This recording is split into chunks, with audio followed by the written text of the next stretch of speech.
cuando llega el momento de hacernos cargo de lo que somos como país. Comentarios, reflexiones. Pensamiento de ojo a oído.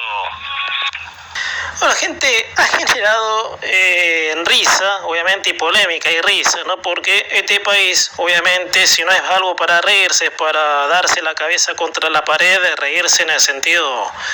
Mira vos a dónde llega una discusión, gente. Bueno, la polémica de Ricardo Darín, gente, sí, que se quejó por el precio de las empanadas y estallaron las redes de memes, gente, de chistes. ¿Vieron cuando un dato de estos hace ebullición enseguida a las redes, en la era de las redes, ¿no? Se da este fenómeno de los memes, ¿sí? Esto pasó después de que Ricardo Darín y el ministro de Economía se cruzaran, ¿sí? Por el... que después siguió, gente, no es que terminó ahí, que ahora les voy a contar. La primera parte de esta historia, ¿sí? Que ha generado polémica, obviamente. A lo cual, gente, yendo a la reflexión, más allá de los dichos, obviamente, que todos conocemos, una discusión y miles de interpretaciones hacen que la conclusión, que se convierta hasta en chiste, si lo querés así, por supuesto se dé en un contexto de mirá las idas y vueltas que hay para generar debates, discusiones. Gente, te decía, ha generado revuelo la expresión en redes sociales de Ricardo Darín cuando se refería al precio de las empanadas, siendo crítico con la medida del gobierno con respecto a los dólares abajo del colchón, cosa que el ministro Caputo le salió al cruce y se ha generado un debate bien argento, gente, ¿sí? Los chistes, gente, la inundación de chistes en las redes, los memes, en TikTok, en Twitter, bueno, en X, en Instagram, gente, con Darín con las empanadas, hasta salió a hablar no sé si era el dueño o el empleado en donde él va a comprar empanadas, obviamente, y que paga, bueno, detalles obviamente que no vendrían al caso, obviamente, pero gente, se ha armado un revuelo con esto, obviamente que no terminó acá, sino que Caputo volvió a responderle, obviamente. A ver, gente, pero antes quiero decir algo, ¿no? Porque a mí me gusta ser objetivo, ¿sí? Con contextos, con cosas, con ámbitos, obviamente.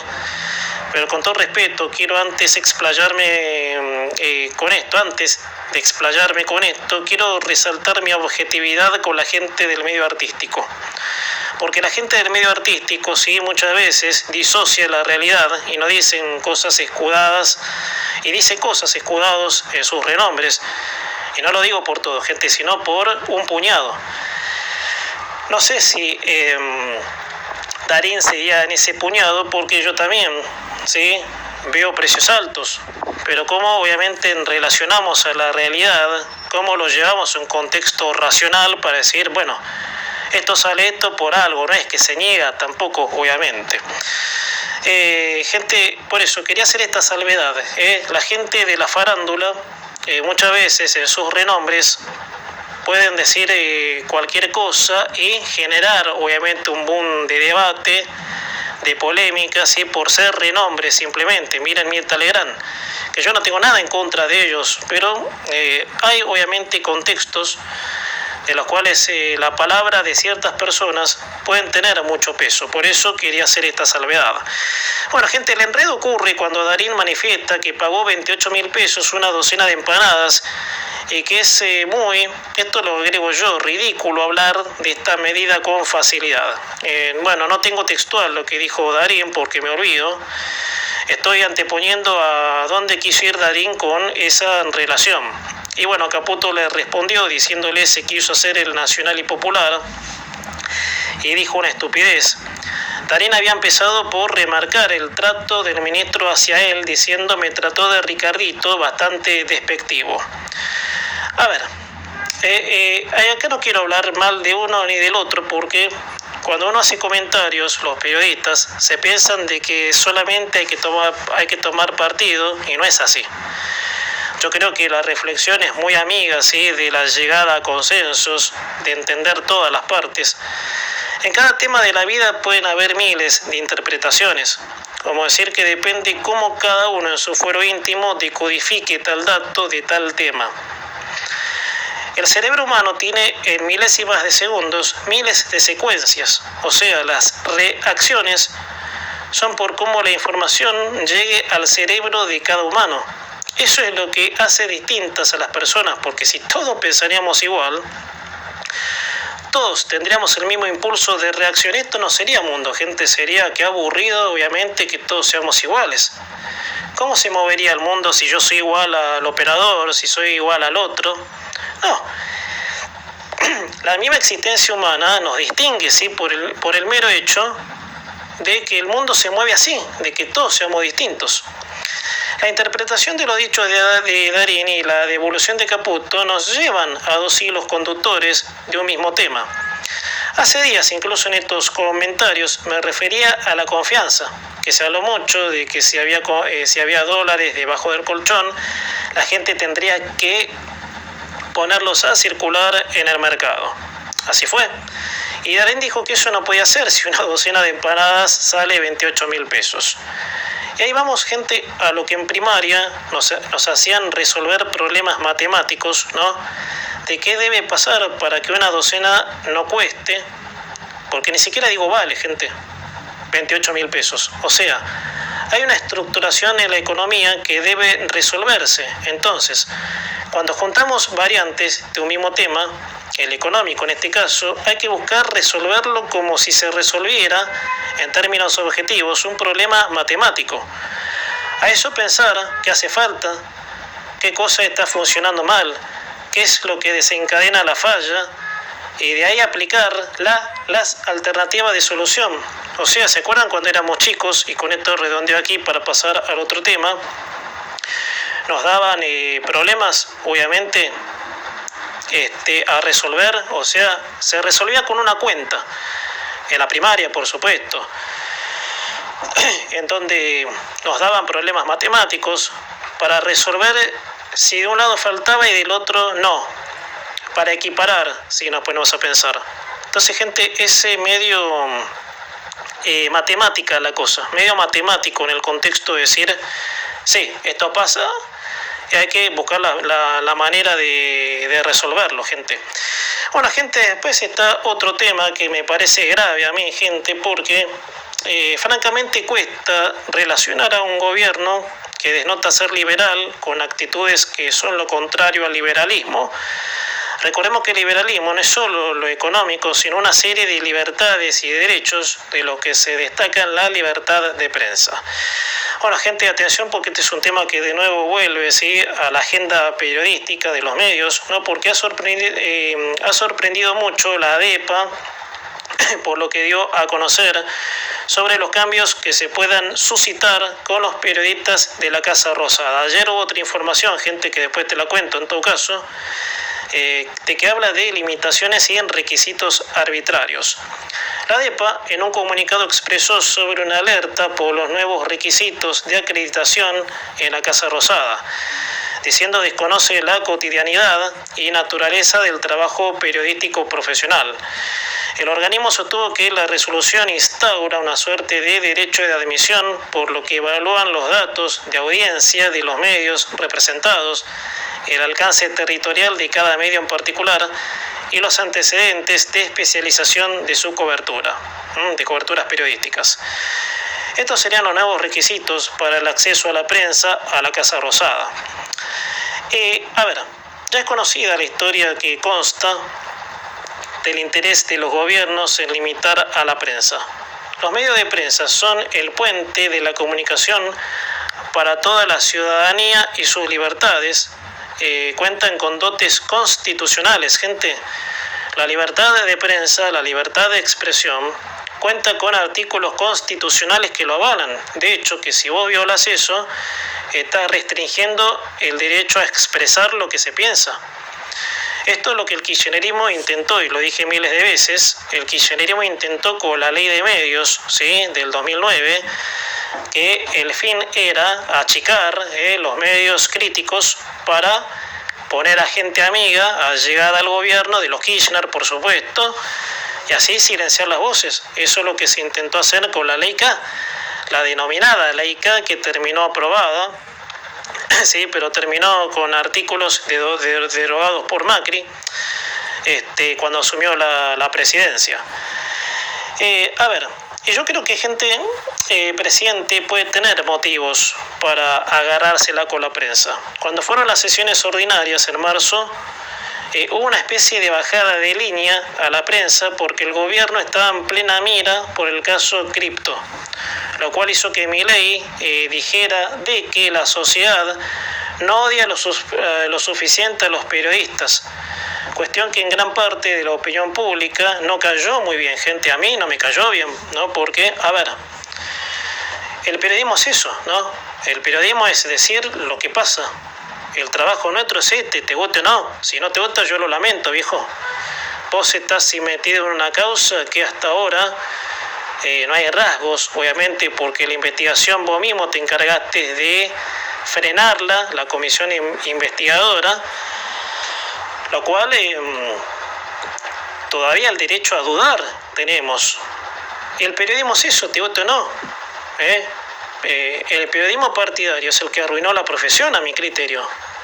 Por eso, gente, es gravísimo esto, porque ya nos pasó, y con Milei nos viene pasando, gente, ¿sí? De que los medios, y hay casos de sobra para citar, de ese procedimiento arbitrario, ¿sí? De tratar de eliminar las voces críticas.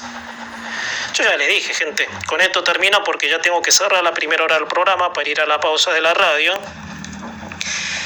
El modelo, perfecto, todo coordina bien, lo que quieras, pero no tolerar, porque hay otro dato, gente, ¿sí? Que lo vamos a charlar mañana con Eduardo Colena. Hay otro dato sobre esos medios, obviamente, que son perseguidos, silenciados. Esto de la Rosada, gente, ya me parece un abuso de autoridad. Lo que yo llamaría, por supuesto, un régimen de vigilancia, sí. Tal vez cueste escuchar de un gobierno libertario, pero te vuelvo a repetir, lo libertario no es solamente lo económico, así que hay que pensar muy bien cómo se procede. Bueno, gente, el ex ministro de Hacienda, ¿sí? Y ex presidente del Banco Central, Alfonso Pratgay, gente, que no es pavada el nombre porque Pratgay fue el pionero, obviamente, en el gobierno de Macri de levantar el primer cepo kirchnerista que se impuso en 2011, obviamente, y sin, digamos, pensarlo, ¿sí? De a lo mejor las consecuencias, ¿no? Que podría acaparar eso, obviamente, en hacerlo de golpe, cosa de que Milei en el gobierno de Milei no se animaron, para decirlo así. Pero, gente, hay detalles, obviamente, que son filosos a la hora de hablar de finanzas y de economía. Bueno, el ex ministro de Hacienda y ex presidente del Banco Central, te decía, dio una charla en lo que es el ciclo económico IAV Business Choice y analizó el escenario internacional, las medidas del gobierno y el vínculo con el FMI. En ese sentido, Pratgay dijo que el tipo de equilibrio, sí existe, debe ser mucho más alto que en el ciclo en donde también se habló de la relación con el mundo y la globalización. Hablando de lo que es Estados Unidos, ¿no? Hasta China. Bueno, esos fueron algunos de los componentes en los que se desenvolvió el ex ministro de Macri, consultado sobre la competitividad del dólar dentro del nuevo régimen de flotación administrada. A ver, yo creo que Pratgay sabe mucho. De hecho, se ha movido en el sistema financiero de la Argentina cuando todo estaba por estallar por los aires, haciendo alusión a lo que fue junio del 2018, cuando la Argentina retorna al FMI, que era Macri el presidente de ese momento. Es muy complejo, a mi entender, de cómo se debe entender un tipo de equilibrio en un país donde el tema siempre fue el orden jurídico, gente, ¿sí? El que según su diseño los países se desarrollan, compiten, se avuelcan al comercio mundial. Bueno, la operación con moneda extranjera siempre va compatible con los sistemas económicos porque cuando ingresan, ya sea por la producción hacia el comercio mundial o se pueden traer directamente de afuera. Cada persona obviamente es libre, ¿sí? De hacer lo que le vengan ganas, obviamente. Tienen que relacionarse con la economía local. Por ejemplo, acá lo que miramos mucho es el precio del dólar blue, que es el dólar libre, que es el que se vende en lo que realmente se le llama las cuevas. Bueno, esos que venden dólares en las cuevas son de privados y que hacen un intercambio con la moneda local, que es el peso. Y acá volvemos al esquema oferta y demanda.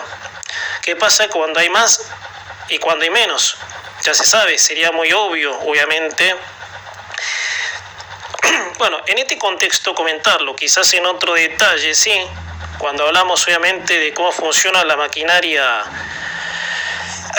complementaria con lo económico y lo financiero. Bueno, por lo que Pratgay dice sobre el tipo de cambio, que según él tendría que ser más alto, repito, eso depende del sistema económico que impere, pero lo más conveniente sería tener un tipo de cambio bajo, y para que eso ocurra, tiene que haber millones de divisas extranjeras que automáticamente hacen caer el precio. Como te decía, gente, ¿sí? Cuanto más hay, menos valen, y cuanto menos hay, más valen, porque es relativo, obviamente. O sea, y pongo un ejemplo, sí, bastante cotidiano para que se entienda mejor. Si yo tengo 50 pares de zapatos, yo no le voy a dar bola a los 50 pares de zapatos al mismo tiempo, o sea, le daré bola a 3, qué sé yo, y los demás obviamente no les voy a dar el valor, ¿sí? Porque tengo muchos, obviamente, lo cual el valor, el punto de vista, la visión, va a ser obviamente naturalmente así. La Argentina, gente, no tiene un direccionamiento para eso, y miles de veces lo comenté. La Argentina, si me apuran, es el país más atado de América Latina en regulaciones asfixiantes, asfixiante sistema tributario, una legislación laboral que espanta al que quiera generar trabajo genuino. Una relación internacional que parece definirse, pero falta muchísimo, gente, o sea, y para ser más genérico, a este país le falta avanzar muchísimo en reformas. Esto hace meses que lo vengo diciendo. No es se achicó el Estado y llueven divisas extranjeras, no. El achicamiento del Estado es una base de comienzo, lo que va a sacar adelante el terreno financiero, es el movimiento al compás del mercado mundial, que es ahí de donde es posible el flujo de divisas extranjeras. A ver, no contradigo a Pratgay. Para mí Pratgay es un tipo que se la jugó, un tipo que hizo el cambio empezando el gobierno, gente. Por eso disentir con Pratgay en esto que uno puede tener, y ayer en otro comentario te lo decía, no es estar en contra o a favor, sino es como la información se decodifica en cada cerebro humano y diga, Pratgay, con esta la pifió. No, para mí no la pifió, capaz que para otros sí, obviamente, porque es importante, obviamente, un tipo de cambio accesible. Bueno, por eso puede, qué sé yo, cada uno opinar como le parezca. A ver, gente, no contradigo a Pratgay, ni mucho menos, pero para lograr un tipo de equilibrio hay que direccionar un sistema acorde para que cualquier operación financiera sea lo más fluida posible. Ustedes fíjense, ¿sí?, en el ciclo que les estoy mencionando, en donde hizo declaraciones Pratgay, en el ciclo Young Business Scholz, se hablaba de la globalización y los sistemas financieros que se adaptan. Y la Argentina lamentablemente está muy atrás todavía de definir equilibrio de cambio. Que reitero, un equilibrio de tipo de cambio no se puede definir si no se delinea un sistema primero. Es así, gente. Aunque parezca difícil decirlo y que se entienda, ¿sí? Tenemos un complemento entre la finanza y la economía local, porque si una funciona mal, la otra es probable que funcione mal, ¿no? Porque ¿por qué miramos, obviamente, ¿sí?, el precio del dólar y se devalúa nuestra moneda? Eso, por ejemplo, ¿no? Así que bueno, gente, me pareció bastante brillante. Pratgay es un tipo que sabe. Pratgay fue uno de los que también saldó la deuda en ese momento, que no sé cuántos millones de LELIQ, creo, que son bonos, ¿sí? La saldó en un día, obviamente. Entonces yo creo que el tipo tenía la capacidad de hacerlo, porque cuando algo así se hace, va a tener que pensar primero, y más en Argentina, en el impacto político. Bueno, gente, otro tema, obviamente, que va a ser el tema de nuestra segunda charla en el programa, lo que lamentablemente a mi criterio se confirma, gente, ¿sí? A ver, y quiero empezar así, ¿no? Para ir, obviamente, a los cimientos de una realidad que si bien no es, podría ser, gente, sí, el gobierno avanza, y esto por supuesto lo hemos vivido, en contra del periodismo. No voy a decir que la libertad de prensa peligra porque sería por ahora una exageración, pero dejando pasar cosas puede tornarse muy preocupante la situación. Milei tuvo varios episodios con la prensa libre desde que comenzó su mandato, y ni que hablar cuando asaltó el escándalo cripto, ¿no? Y ya lo comentamos también. Ha incitado a que se odie a la prensa. Entonces, si eso no es un indicio de bajada de línea, no sé qué tendría que pasar en adelante. Y con el kirchnerismo la prensa era casi inexistente, la prensa libre, no la prensa partidaria. Siempre algo esa salvedad, porque vos me decís, sí, el kirchnerismo tenía prensa militante, ¿verdad? Pero ese no es el rol de los medios. Por eso la distorsión que ha hecho, obviamente, y que espero yo que Milei no continúe en esa táctica porque se le parece mucho. Y lo digo, gente. Quiero ser sencillo en un ejemplo porque a mí me dicen, pero Milei es el cambio, Milei es la última opción para que la Argentina deje de ser Venezuela. Obviamente, por supuesto, no lo discuto. Sí. Ni siquiera me atrevería a discutírselo al libertario más fanático, pero hay cosas que están mal, gente. Hay cosas que si están mal hay que decirlas, porque si no, eso con el tiempo va distorsionando el entendimiento de la ley suprema, el rol de la sociedad y los medios, el rol del gobierno.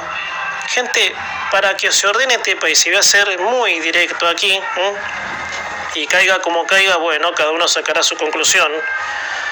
Todo tiene que funcionar sobre carriles, justicia, medios, ¿no? Y bueno, gente, lo dejo acá planteado porque integridad. Tiene que funcionar todo bien, gente, todo bien. Si algo funciona mal, por supuesto, va a funcionar mal el país, gente. Y eso, por supuesto, ya es visto que fue así.